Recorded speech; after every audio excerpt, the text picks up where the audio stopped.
I got a little liquored up on the train, come home. I'm excited to see my wife, my dog. Also, how cool is taking your clubs on a golf train? A golf train. Jesus Christ. What percent is that fistful of gummies? Only 5%.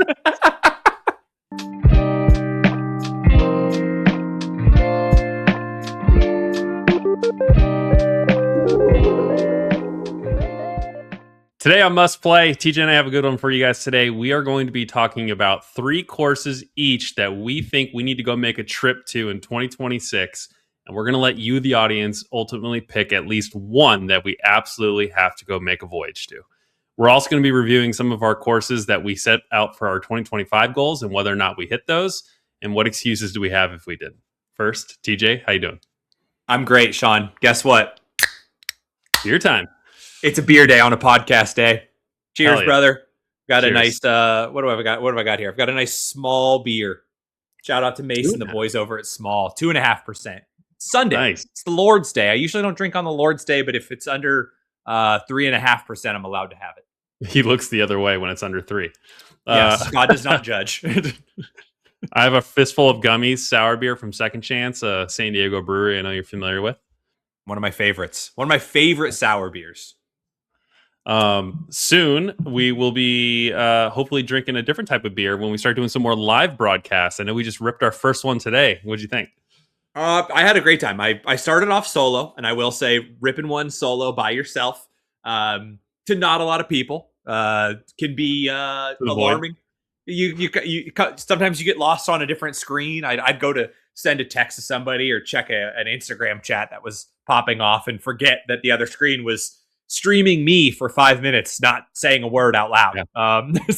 Yeah. You got it. It's a different muscle. The same way that a podcast muscle is one thing, or how you record content for Instagram is another muscle. Live stream is also another different muscle to develop. Those other ones that you have developed will help with that, but it's different.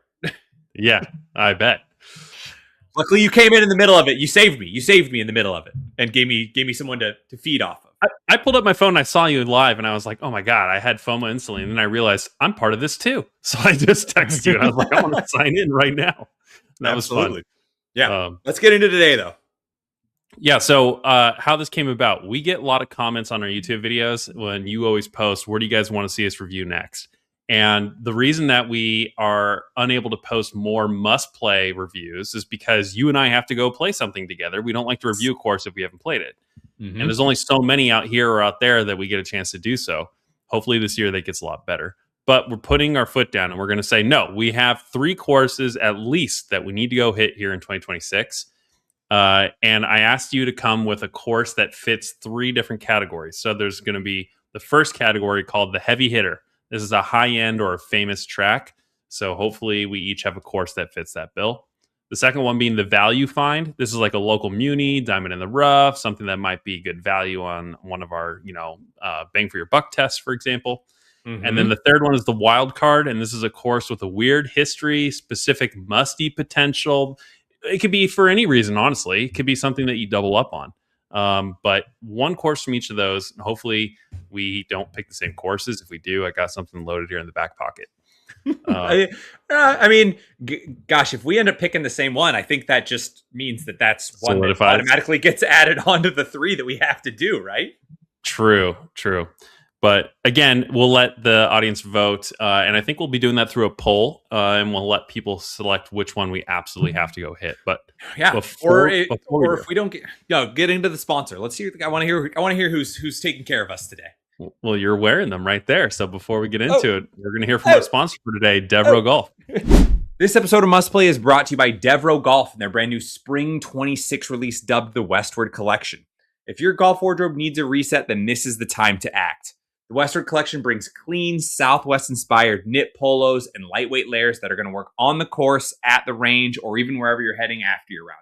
And don't sleep on the accessories either. Devro's hats and leather head covers are some of the best around. They're the kind that instantly upgrade any bag or outfit. Also, their shirts, they feel incredible without feeling sloppy, and the socks are just all-day comfortable, whether you're walking 18 or just walking your dog. It's a new season. It's time for a new direction. The Westward Collection from Devereaux Golf over on devereauxgolf.com. Use code FAIRWAGERS20 to always get 20% off your orders. We'll see you out there. All right. Before we get into what we're going to be doing in 2026, let's first review 2025. We each set out to play 3 courses in 2025 individually. And I believe if you want to start, you didn't do so hot. If we want to keep this segment real brief, we can. I set out to play 3 different courses in 2025, and I didn't play any of those courses. The 3 courses that I had on my list to play last year were Quintero in technically Peoria. Yeah. Yes. Aviara, which is over here in Carlsbad. And then Sandpiper, which is up in, it's just north of LA. I got to none of these. Coletta. Yeah. I got to none of these. We can blame the fact that I got married last year and the schedule was jam-packed. We can blame the fact that you live on the opposite side of the Phoenix metropolitan area of Quintero. And I stay in Scottsdale every time I come out. So the drive is not super enticing for either of us to say, yeah, let's go play Quintero. But yeah, I mean, realistically, we got to hand up on this one here. That's just on me. I'm going to be honest. The same way that we talked about on the goals pod, where you talked about tracking 15 green and regs during a round, I forgot about most of these. Just completely wiped. Yeah, you just like, there's too many other things to think about, especially when you got all the other life events going on. Yeah, I mean, if I had wedding brain for over half the year last year, and life didn't necessarily slow down after that. Most of the golf that I played after that was somewhat ended up just being golf that was very convenient to me. So I will say all of these still roll over into the 2026 courses that I want to play. These did not go away, but for the sake of actually having material for today's podcast, I chose 3 new courses. Okay. I didn't just run back these 3. I didn't do what we did with like some of the goals and just said, nah, F it. We need to get these done. 3 fresh new courses for 2026, but just know these other 3 are still on the back burner and can still be pushed in, but you guys will not be voting on these. Well, they might make my list. Okay, well then I think there's no cleaner transition than to talk about yours. Well, first off, 2025, I had Goat Hill, Rams Hill, Gamble Sands. Proud to say that we hit 2 of those. 2 for 3. Got the Rams Hill trip with Josh and Kevin, and that was amazing. We stayed at the house right there on the hill off 15. Great time. I think that was one of the drunkest I've seen TJ that night. Oh my gosh. I was, and also maybe the most hungover I've ever been the next day. But nothing better than when every guy gets their own bedroom on the golf trip. Like you can just individually wake up on your own time and not worry about it. That's so good. Yeah, like our tee time wasn't until like 10:30 the next day, so we didn't have to like get up and get after it. You know, and when you've played golf the day before, you're not worried about getting out to the range early either. You're like, played yesterday, I'll be fine. Let's get out, roll a few putts, and let's get after it. Yeah. If you haven't listened to the Rams Hill pod that we recorded it live from the house there. No, do go back and watch it. I won't spoil it for you. It's one of my favorite conversations, honestly. Like the level of humor that both of those guys brought to the convo is great. I will say that was the most openly drunk we've been on a podcast. I think I would be fine with how that podcast came out if the audio wasn't just all over the place. That was the hardest part. It's not our finest work. It was the first time doing 4 guys, 2 microphones. And we will not be doing that ever again. We will. I can assure you that if we do a 4-man podcast in person in the future, we will have microphones for each person. Oh, I might consult Greg for a little bit of advice next time we try and rip something live. For sure. Goat Hill, I'll spoil that one. It's our highest scoring course so far on the must play test. Scored an 8 out of 10. Did that with Andrew Zanzig, and that was one of my favorite pods too. So that was a great course. And then Gamble Sands, we tried to get out there. Your wedding got in the way of this one, if I can be so bold. I don't think it was the wedding. I think it was bachelor party. The tentative weekend that we looked at doing Gamble Sands was like a week after or 2 weeks after my bachelor party. Yeah. And there was no possible way we could ask all of our wives and girlfriends to pull that off. No, I have to do this. It was in my list for 2025. Sweet. Babe, I have to check off all 3 courses I said I was going to play. 2 people are holding me accountable. All right. Well, let's transition to 2026. How about that? I'm down. I'm excited for 2026 because do you want to go first or do you want to go second? Let me drop this heavy hitter on you first, right? Please. My heavy hitter is actually a course that I have already played, but I did not finish due to darkness. It's a course that you and I have talked about going and playing before, and I think that once you live closer, this is much more attainable for us to do. I know. Okay.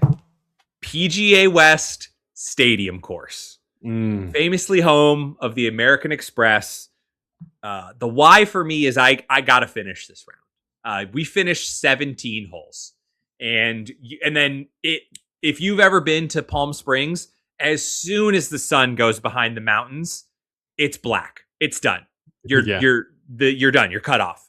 We tried to play 18 in the dark with cell phone lights and whatnot, and it just did not happen. So I really want to get this one done, but I also really want to put this one to the must play test with you. Obviously, it's very cool to play a PGA Tour golf course, a course where they play an actual tournament. One of the most pure golf courses and also one of the most tough golf courses I've ever played. It is not, you've played a lot of desert golf and it doesn't feel like desert golf out there. Like a lot of the courses in Palm Springs, La Quinta, the surrounding areas kind of do. This one is just, if you're off the fairways, it's crazy, man. Admittedly, I also want to get back out to 17, out to Alcatraz, and probably not put one in the water like I did last time. I think honestly, I don't even think we played finish 17 because I think I hit one, I put it in the water, and then I hit one out of the drop zone and I put it in the water again, and I was like, we're done here. Hang it up. It's going to be dark anyway. We're not going to finish this round. You know? That's what I was going to ask you is, did you avoid the drop area or did you not? Okay, so you put it in the water. I definitely, dude, that thing is narrow. Yeah. It is not very deep. Like it is way smaller, especially like optically. Because I think if you play it from the whites, you're not super elevated above it. So obviously when you look at things on a similar level to you, it doesn't look like they have a ton of depth to them. It looks very flat and very short. If you play it from the further back tees, there's a little hill up on like the back right that you go up on. And I'm like, I remember I played it with Blake, who's obviously been on the podcast a handful of times. And we talked about how his tee shot was a lot more optically pleasing because you can look down at the green and it just looks bigger. The target looks like you have a lot more space to land a ball. Yeah. So, but the greens out there are just so firm, so pure. But I think, I think we got to get you out there. And I'll say not just the golf course here.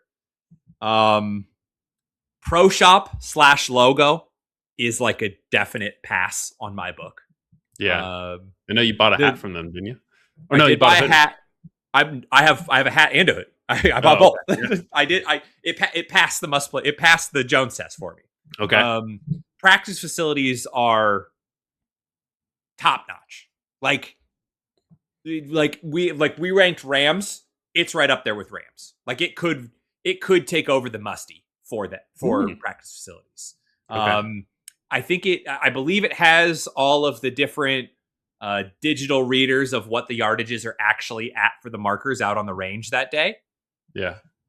2 different putting greens, a separate chipping green, like balls are included, all that. And then the restaurant in there is phenomenal. Great post round hang and looks out over the course. Just no, like it's gonna pass. I have some feelings on where it's gonna fail, but yeah, we got to get you out there, and I'm hoping that with you out here, we can make even just a day trip, or the boys go and stay at a crappy Airbnb on a Saturday night in Palm Springs after we played during the day. Yeah, it's not too far from San Diego, right? Like, what would it be, like an hour and a half, maybe? It's like two and a half, because it's fairly. It's not like, because PGA West isn't in Palm. It's in Palm Desert, I think, or it's in Cathedral City. So it's a little bit outside of it. Depending upon traffic, it's like two and a half, but it's not too bad. Okay, that's not bad. We could do it in a day. We could suck it up and like do going it to Tucson, like we did for Corey Pines or something like that. Exactly. Like we did Corey Pines. We did it in a day trip. The drive home kind of sucks, but it can be done. Yeah, you can do it. Okay. Yeah. Love that for the first course. I mean, that is a heavy hitter. Banger, right? I mean, you put it out there. I said we're going to bring a banger, but I want to hear what yours is. I want to see how it compares. Which category you want me to go with first? We do it. If you want to match the heavy hitter, you can. If you got another one that you want to drop, do it. We have nothing to do, no structure, just rip it.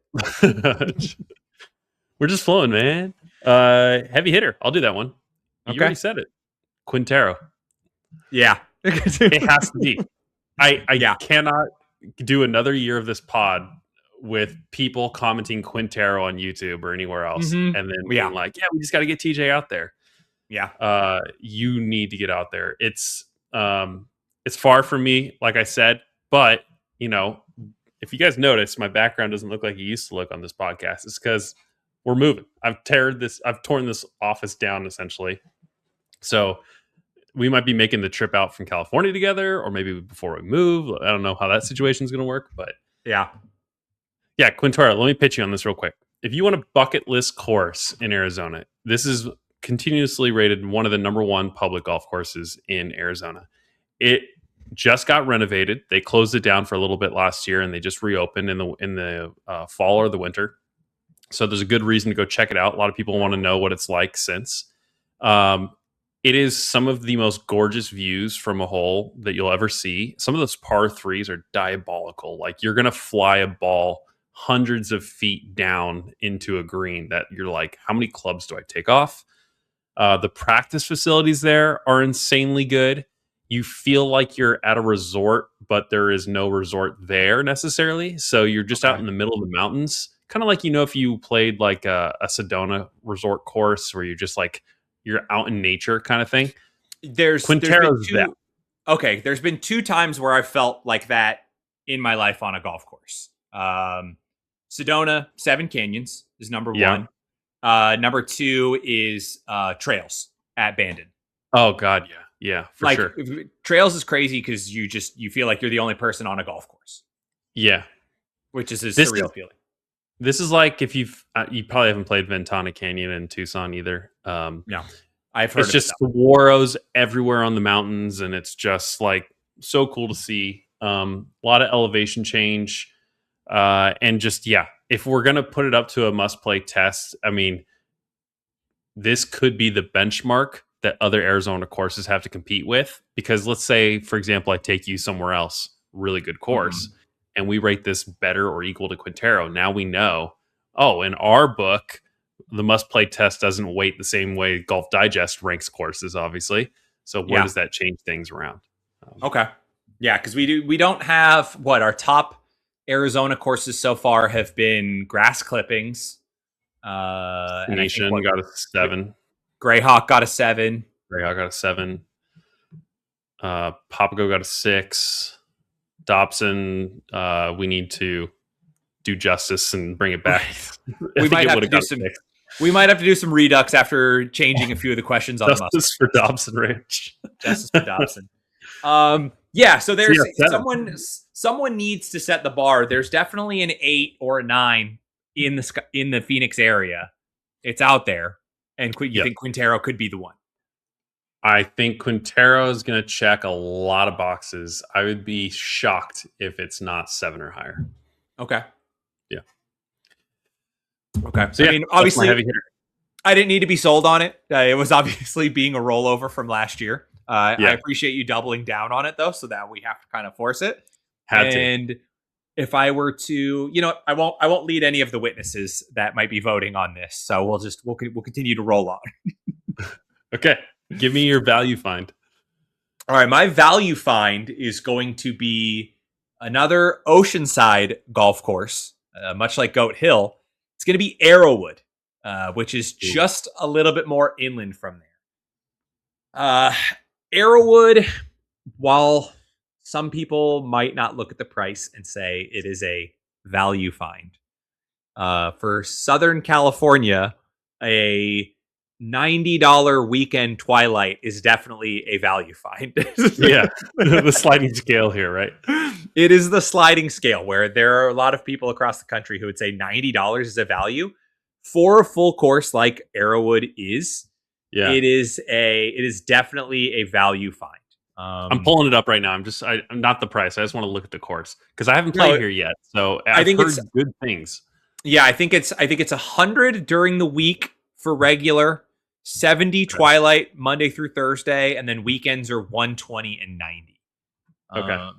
So I've played this course once. I definitely want to get one back on this course. There is I think it's either a 4-hole or a 3-hole stretch. I think it's 15. I think it's 15 through 17. I think it's a 3-hole stretch called the Quandary, which is like the 3 most difficult holes on the golf course. Right. And the group that I played with that day had never played there. So they didn't know what to expect or how to play any of these holes. And I would like to go back with that knowledge. I had not done any prior research leading into this round. Hand up again, accountability team. That's on me. There is, I believe it's 16. There is a fully blind tee shot down a hill where going back, I had no business hitting driver here. And all 4 of us hit driver and all 4 of us did not find our balls. Love that. And like going back, I should just play this hole as like a par 5. But it's a good course. It's a little sneaky. You want to, everything weirdly like funnels to the left at this course. So it's kind of, you might hate it because like I said, everything funnels to the left on this course for some reason. But I think there's a good possibility out there. Also just a good overall course in general. They have a very cool like lit range with, they've got kind of the Dobson vibe where they have some of the covered bays with the TV. And they've got like an elevated bar out there. So like, it's definitely a place to go and hang. Like it's somebody who looked at this course and said, oh, Goat Hill crushes it with how many people just go to their range at night and hang out and chop it up like it's the community watering hole. Why don't we do that here? And they did, and it's great. It's kind of close by too, but isn't this one closer to Camp Pendleton? Like it's on the border up there? Most definitely. I've definitely heard explosions on this golf course, much like we had heard it like Camelback, or not Camelback, at the Crossings in Carlsbad. At Crossings, yeah. I've definitely heard the same here. Like you can definitely on a quiet day, you can definitely hear some testing going on. Okay. I want to get you out to this one. I think it's a good course. I think it'll fare well on the test because I do think there's some variety out there due to the Quandary and some of the other holes that are out there. Yeah. Like I said, I think for California, less than $100 for a full length golf course that has a decent amount of hole variety to it, is a good value. Okay. It's hard for me to not be like, yeah, I'm in, let's do it, because I'm trying not to persuade anyone who's going to be voting, because I'm like, yeah, all these courses are going to be courses I want to go play. Like, spoiler, I love golfing and I want to go play like more than 6 rounds with you. So. Spoiler alert, we run a golf podcast and we like playing new golf courses. Golf. Open my windows. It's getting a little dark in here. You're good. Okay. Are you going to rip your are you going to rip your value here, or are you going to rip your wild card? No, I'll stay in order. Let's go value. Okay. Wild card, I feel like it's a fun one to leave to the end. Okay. Okay, my value find is going to be Rustic Canyon. Oh, okay. Up in Moore Park, just north of LA. This is technically, I think, Ventura County. This is widely cited as one of the best values in the United States, let alone California. Yeah. Let me just hit you with some of their fees or their prime time quote unquote rates. Okay, this is just north of LA. If you want to play Monday to Thursday, you're looking at $65 for a prime time tee time. You want to play Friday, Saturday, Sunday, or holidays, you're looking at a max of 90. Yep. Cart, Yeah. maybe you want to walk, $12 for a push cart, $20 for a regular cart. So you're looking at like 110. 110 for a course that's supposed to be as good as Rustic Canyon, like again, Southern California. That's a great deal. I've heard that this is one of the courses that is a thinking man's course. Like it doesn't need water or yeah, exactly. You just like smoke a cigarette and you have a coffee and you think about it. You stand out there in front of the first tee. Mm-hmm. Check how the wind's blowing that day. It's you don't need water or forced carries to really put danger in your head. I like a course that makes me think, is putter the right move here from 40 yards out? Is driver the wrong move here because there's there's going to be what are the names of the things that we got butchered on for social media for not knowing when we were talking about Barranca. Thank you. There might be barrancas. Yeah. Just random like little dry creek beds running through and stuff like that. It just looks so good. And I think it's going to be something that will score well. And for the value, I know it's going to do well. And it sounds like a nice little trip. Like I would love to go up there and go play something and maybe go meet up with some people that play up there all the time that don't get a chance to come down to San Diego. Yeah. Also, AZ has said a lot about this course and another course. I don't want to spoil in case it comes up. But I've heard good things about Rustic Canyon. So I almost put the other course on, but I left it off. So okay, so then we can say, because I didn't put it either, which is Soul Park. Yeah. Yeah.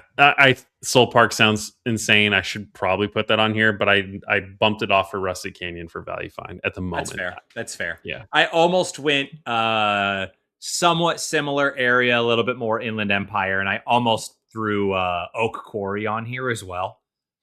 That's Riverside, right? Yeah. But because I also I don't know if you've seen, I love the Oak Quarry logo as well.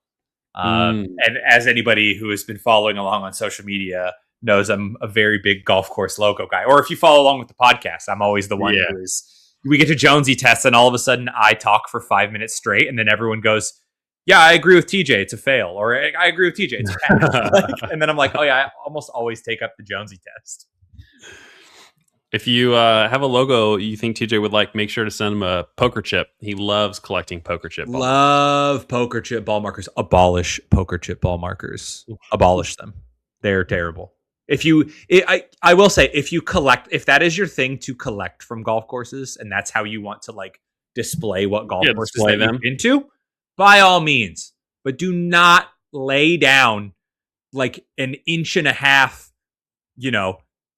1/5 of an inch thick coin down on a green. It's so distracting. It would drastically alter a putt if anyone were to roll over it. Oh yeah, they're not for rolling over it, and it's so big too. It takes up so much space too. Is that your line? Yeah, it's in my fucking line. It's somewhere near the hole. It's all I can see. Actually, it's almost as big as the hole is. Yeah. I have a good ball marker story for you real quick. I played the other day at Kenny Mac, Ken McDonald, for those who don't know, beloved Muni course in Tempe. And the guys we get paired with are both fresh out of college. I think he said he graduated the year before. And so they don't have ball mark on the first hole and they just throw a tee in the thing. But the other guy didn't know what to do. So I look down and there's a wedding ring on the green. And I'm like, is this yours? And he goes, oh yeah. And I go to pick it up. Instinctively, he dropped his wedding ring, and he goes, "Yeah, for Mark." What are you talking about? A wedding ring is a ball mark? Not only is my ball going to hit this, and it's just going to move your wedding ring, but you're going to lose your fucking wedding ring. Don't put this on the green. That's an obscene thing to think about. This is funny. We just got off the live stream. We were just talking about Jacob Bridgman playing with his wedding ring on. And yeah. I can only imagine you being like, oh, I guess this is the only thing I have in my entire golf bag. Have you ever seen people try to mark it with a leaf or a stick? Yeah, I've seen the Leaf. Yeah, the Leaf one is always gets me too, where it's like, well, what if the wind blows? Like, I give my dad marks all the time because he always leaves them at home. Like, I'm like, why are you taking them out of your bag? Just like leave them in the bag. And he's like, I don't have it. Sorry. And he looks for change. But the ones that I gave him 2 Bandon Dunes ones all the time. Just really quickly, Greg Massey, no matter how many times I've told him, he thinks it's Banyan Dunes, interesting. like a banyan tree type thing. Yeah. I've corrected him no less than 20 times, and he'll still say, "Oh, I'm so sorry, man. I left your Banyan Dunes mark at home." Like, it's Banyan Dunes. It drives me nuts. Okay. Wild card. Last category here. You want to hit me with your wild card? All right. My wild card here is going to be Medeiros. Okay. So I believe you have already played Medeiros. So my reasoning here was that we have to check this off as a must play. It is, and I have no excuse. It is so unbelievably close to my house. Yeah, it is. It's no more than 15 minutes from my front door. And it is supposed to be one of the top public courses in San Diego. And I'm just mad. This is more so me just putting it out there that I have to own up to the fact that I haven't played it yet, and I need a reason to force myself to go and do it. Yeah, I can't keep avoiding it. I can't let anything stop me from doing it. Like, you've put it on the list, get it done. I don't want people to vote it through. Don't vote it through. I want to do it. I want to be the one who makes the decision to go and do it. Okay, this is not going in the poll. No, we're not even. Don't even vote this. If you vote this, we'll strike it from the record. We'll pretend like this. We'll cut this from the podcast. Yeah, I don't have a ton to add here. It's just a matter of fact that it's supposed to be such a good course, and I know you've played it, and I think you played it a while ago, so I think it'd maybe be a good refresher for you. I haven't played it in 10 years. Okay, so it'd definitely be a good refresher for you. I should not try and go play this by myself. But then ultimately, this is another one that we hear all of the time from the San Diego side of things. Yeah. The two that we constantly usually get for San Diego when we say where should we go do another must play course at is this and Aviar. Those are technically both on my list, one being from last year and then this one being added to it. So I can't keep avoiding it. And I think the reason I partially avoid it is because I know it's difficult and I know I'm going to lose half a dozen balls that day. Yeah. Unless I magically figure some things out. But we got to do it. It's got to be done. Okay. I'm in. Medeiros, I haven't played in 10 years, but I know it's supposedly, I haven't played Journey of Pechanga either, but whiffs of that type of golf, probably not as well. I think Pechanga is supposed to be in better shape, but Medeiros is always in great shape as far as I know. So Pechanga is in great shape. Yeah, it's in great shape. I played it in like the middle of summer, and it was like in really good shape when it's dry and hot out there. Yeah, and I think it's of a similar vein. Lot of trees, kind of OB to kind of keep things in. Decent elevation changes, but yeah, I've heard good things, and obviously we got to cross it off the list. It's got to be done. Okay. All right, I have an option for you for my wild card here. Oh boy. We've only picked California and Arizona courses because they're most likely the ones we're going to go play. I have one California option and I have one Oregon option. Based on, do you think you're going to get out to Oregon in 2026? And if so, my Oregon one's making the list. But if you think that's not feasible, then I'll go with California. I got to be honest. I don't think the Oregon trip is going to happen this year. Damn. Okay. I know. No, because I think the reason we would go out to Portland, that person has already reserved some space this year for their trip for us. And yeah, we'll be going out to Europe for that one. Okay, let me just say what the Oregon course was. But drop it on me at least. At least put it out there, but know that this is not eligible for the vote, people. Not my vote. This is honorable mention. Gearhart. Yep. I knew that that's what it was going to be too. I'm not going to say a ton about it, but for those who know, they know it is special. It is Yeah. honestly up there with Chambers, Bandon, any of those courses. Not nearly as scenic as either of those courses. Not nearly as tough as either of those courses. But in terms of character and like destination, Gearhart is so cool. The McMenamin's bar and restaurant, the putting green they have there. I'll stop there. The oyster bar or whatever that the putting green is? Is that what it's called? The clam bed. The clam bed. Yeah. Oyster bar. Dude, it's so much fun. It's like a little punch bowl they got there. Yeah. Okay. Anyways, my wild card. This is a course that I don't think you've heard of.